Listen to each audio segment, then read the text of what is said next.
আসসালামু আলাইকুম ওয়া রাহমাতুল্লাহ। ইন্নাল হামদালিল্লাহ ওয়াসসালাতু ওয়াসসালামু আলা রাসূলিল্লাহ।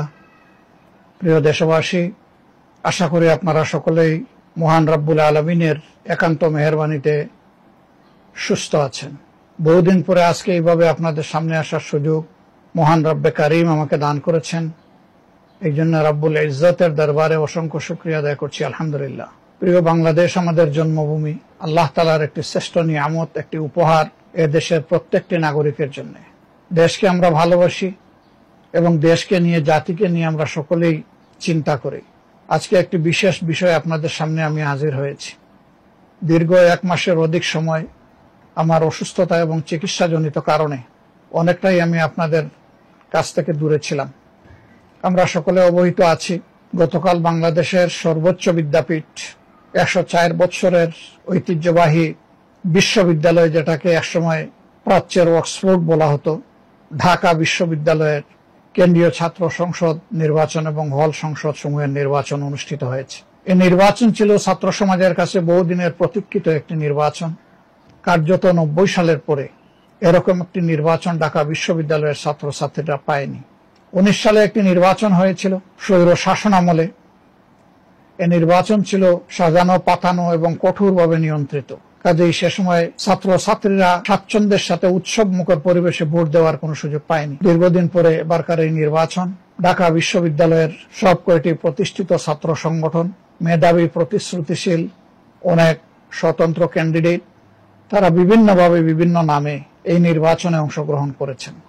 কেউ একক দলীয়ভাবে, আবার কেউ জোটবদ্ধভাবে। এই নির্বাচন ছিল ছাত্রছাত্রীদের কাছে একটি আনন্দ উৎসব এবং উৎসব মুখর পরিবেশেই তারা সারাদিন নিজেদের ভোটের অধিকার প্রয়োগ করেছেন।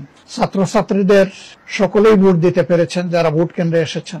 ছোটখাটো সামান্য বিপত্তি ঘটলেও বড় ধরনের কোনো ঘটনা ঘটেনি। অথচ এই নির্বাচনের দিকে ছিল সারা দেশবাসী এবং বাংলাদেশের বাইরে যে সমস্ত বাংলা ভাষাভাষী বাংলাদেশী নাগরিক এবং তাদের বংশোদ্ভূত সন্তানরা, সকলের চোখ এবং দৃষ্টি। সারাদিন একাধারে ভোট গ্রহণ অনুষ্ঠিত হওয়ার পর রাত থেকে ভোট গণনা শুরু হয় এবং আজ সকাল পর্যন্ত এই ভোট গণনা চলে।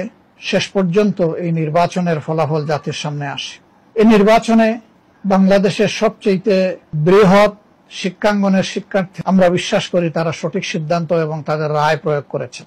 তারা ভুল করেননি। তাদের আপন প্রতিনিধি নির্বাচন, কেউ তাদের উপর জোর খাটাবার প্রয়াস করলেও সেটা সুযোগ পায়নি। শেষ পর্যন্ত তাদের রায়ের প্রতিফলন হয়েছে। আপামর ছাত্র ছাত্রীদের রায়ে যারাই নির্বাচিত হয়েছেন বিভিন্ন প্যানেল কিংবা স্বতন্ত্র অবস্থান থেকে, আজ আমি আমার নিজের পক্ষ থেকে এবং বাংলাদেশ জামাত ইসলামীর পক্ষ থেকে তাদেরকে আন্তরিক অভিনন্দন জ্ঞাপন করছি। আমি তাদের সুস্বাস্থ্য কামনা করছি এবং তারা যে প্রত্যয় আর অঙ্গীকার নিয়ে এই নির্বাচনে অংশগ্রহণ করেছিলেন, তাদের মধ্য থেকে যারা নির্বাচিত হয়েছেন তারা যেন তাদের অঙ্গীকার পূরণে শতভাগ সচেষ্ট থাকেন এবং সক্ষম হন, সেই দুয়াই আমি মহান প্রভুর দরবারে করব। তাদেরকে মনে রাখতে হবে, এই নির্বাচন চলাকালীন সময় তারা হতে পারেন বিভিন্ন প্যানেল কিংবা স্বতন্ত্র প্রার্থী, প্যানেলভুক্ত ক্যান্ডিডেট বা স্বতন্ত্র প্রার্থী যাই হন না কেন, আজ তারা কেন্দ্রীয় সংসদে এবং হল সংসদে নির্বাচিত হওয়ার পর এখন আপামর ছাত্র জনতার প্রতি। অতএব সকল দলীয় বাধ্যবাধকতা এবং সংকীর্ণতার ঊর্ধ্বে উঠে তারা যেন গোটা ছাত্র সমাজকে ধারণ করতে পারেন, ডাকসুকে তারা যেন কার্যকর করতে পারেন, শিক্ষার পরিবেশ নিশ্চিতকরণে তারা যেন অর্থবহ ভূমিকা পালন করতে পারেন, গবেষণার ক্ষেত্রে তাদের উদ্যোগী ভূমিকা যেন নবদিগন্তের সূচনা করে, সর্বোপরি ঢাকা বিশ্ববিদ্যালয় এবং হলগুলোতে যেন একটি শান্তিপূর্ণ সহাবস্থানের চমৎকার পরিবেশ তারা সৃষ্টি করতে পারেন। আমি আশা করব সেই উদ্যোগী তারা গ্রহণ করবেন। এছাড়াও বিশ্ববিদ্যালয়কে একটি বিশ্বমানের বিশ্ববিদ্যালয়ে উপনীত করার জন্য একা শুধু শিক্ষকরা, কর্মচারীরা, কর্মকর্তারা এটা পারবেন না। এখানে ছাত্র সমাজেরও গুরু দায়িত্ব রয়েছে, তাদেরও স্বতঃস্ফূর্ত অংশগ্রহণের ব্যাপার রয়েছে। এই ক্ষেত্রেও তারা ছাত্র সমাজকে প্রস্তুত করবে এবং তারা তাদের শিক্ষক মন্ডলীকে আশ্বস্ত করবে যে আমরা সকলে মিলেই আমাদের এই বিশ্ববিদ্যালয়কে একটি বিশ্বমানের বিশ্ববিদ্যালয়ে উপনীত করব। অঙ্গীকার শুরু হলে, কার্যক্রম শুরু হলে, আজ হোক কাল হোক, গন্তব্যে পৌঁছা সম্ভব হবে ইনশাআল্লাহ। আমি এর পাশাপাশি সরকার, বিশ্ববিদ্যালয়ের প্রশাসন, আইন প্রয়োগকারী সংস্থা সহ এবং সাংবাদিক বন্ধুরা সহ যারা এই নির্বাচনকে অর্থবহ করতে নানা দিক থেকে সহযোগিতা করেছেন, উদ্যোগ নিয়েছেন, এমনকি অভিভাবকরা যারা নিজেদের সন্তানদেরকে, নিজেদের মেয়েদেরকে সাথে করে নিয়ে এসে ভোট প্রদান নিশ্চিত করেছেন, আমি তাদের সকলকে আন্তরিকভাবে ধন্যবাদ জ্ঞাপন করছি।